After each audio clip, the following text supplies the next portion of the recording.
Cioè, solo un neofita può volere sta cagata.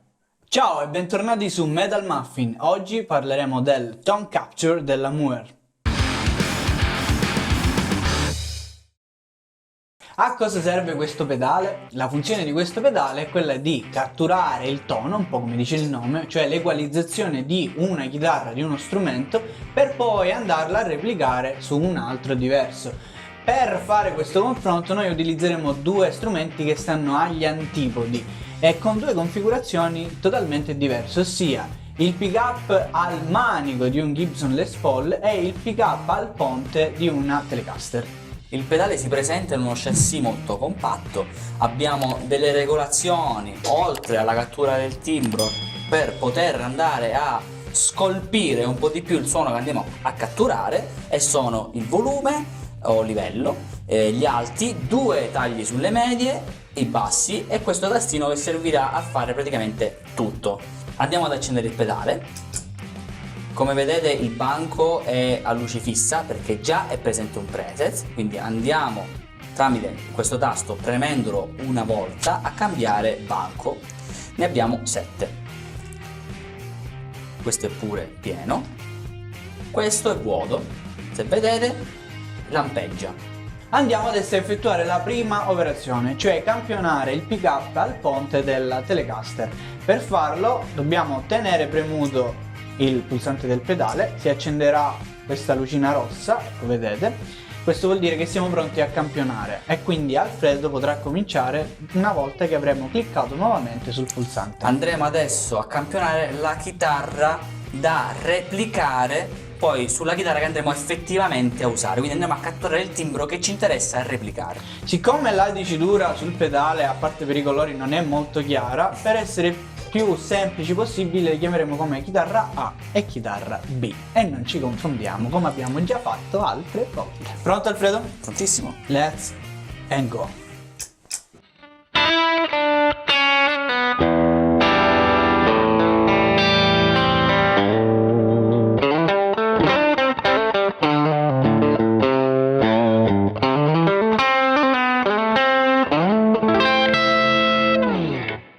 Oh sì, Come vedete ha smesso di lampeggiare. Questo significa che, si è rotto.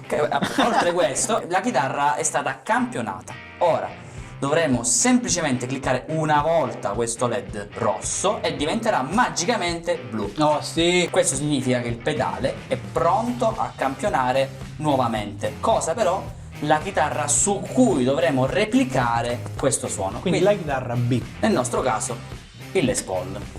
Chissà se riesce a replicare anche il peso di una chitarra. Abbiamo preso il nostro Les Paul, chitarra B, su cui replicheremo il suono della chitarra A. Quindi andando a premere una volta il foot switch, ricomincerà il campionamento e saremo quasi pronti a Con suonare. le stesse modalità di prima, con i LED che lampeggiano e tutto uguale.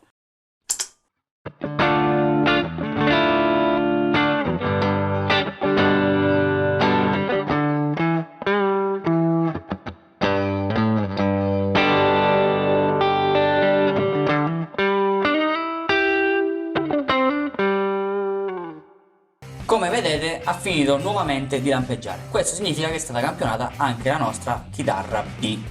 Ora, premendo una volta nuovamente il tastino, torneremo alla schermata, diciamo, principale del pedale.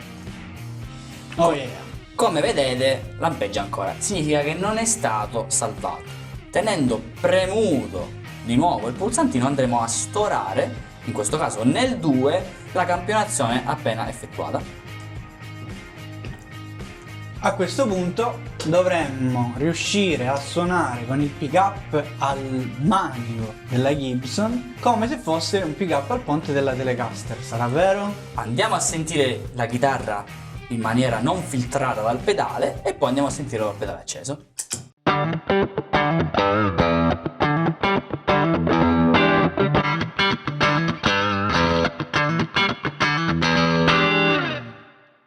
Devo dire che il cambiamento c'è. Ed è abbastanza notevole, proprio sono due timbri differenti. Ora si dovrebbe andare a capire questo timbro rispetto a quello della Telecaster vera, quanto è differente.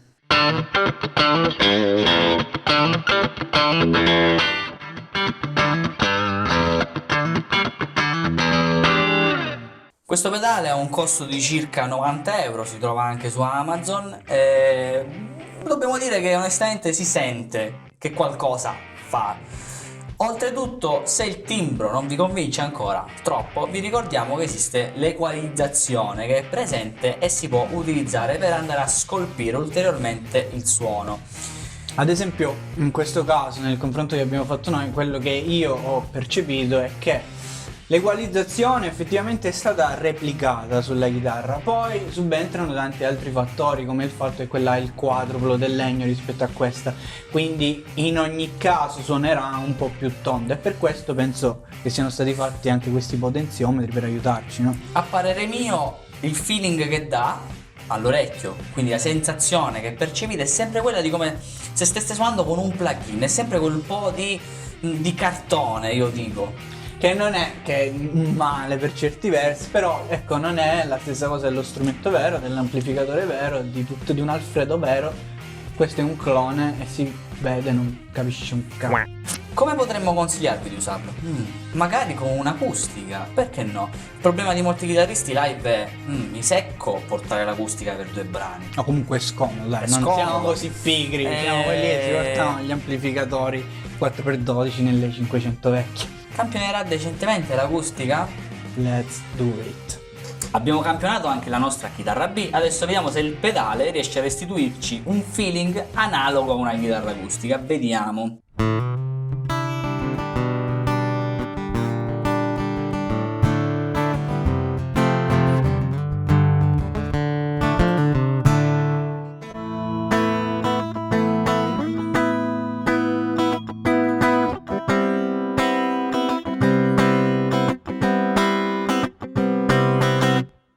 Allora, per quanto riguarda la chitarra acustica c'è un po' di distanza tra i due suoni, un po' come possiamo dire, lo ammorbidisce, lo rende meno elettronico, sì, però è comunque distante da una chitarra acustica, almeno io percepivo questo.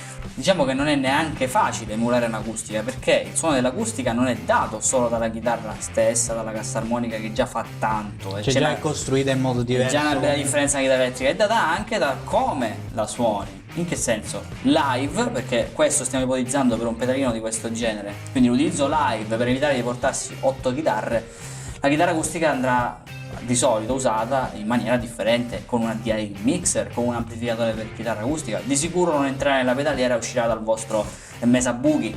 Non è mai detto Mesa Boogie. E quindi già questo cambia parecchio il timbro. Allora, in conclusione, che ne pensiamo? La palla ad Alfredo che ha avuto modo di provarlo più di me. Onestamente non trovo il senso di acquistare un pedale del genere. Perché?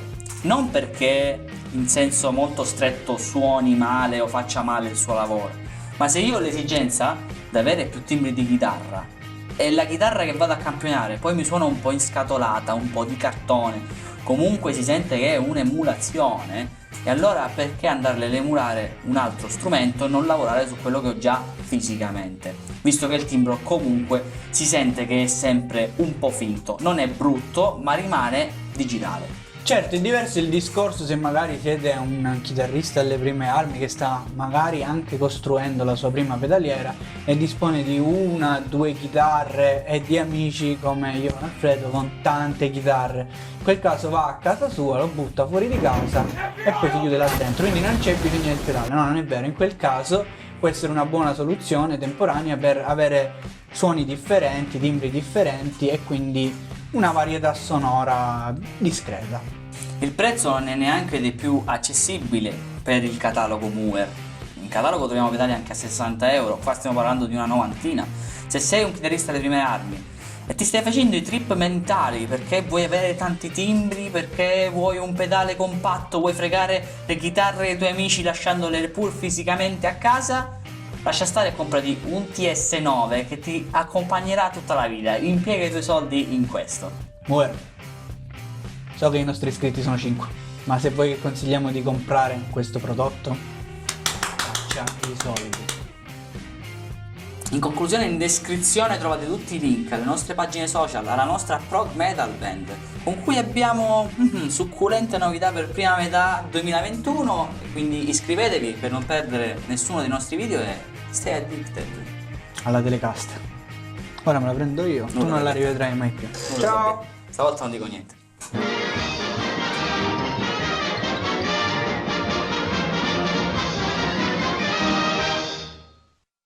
Dopo di ciò, andiamo... No, questo serve... Andiamo. Che cazzo ho detto? Non lo so.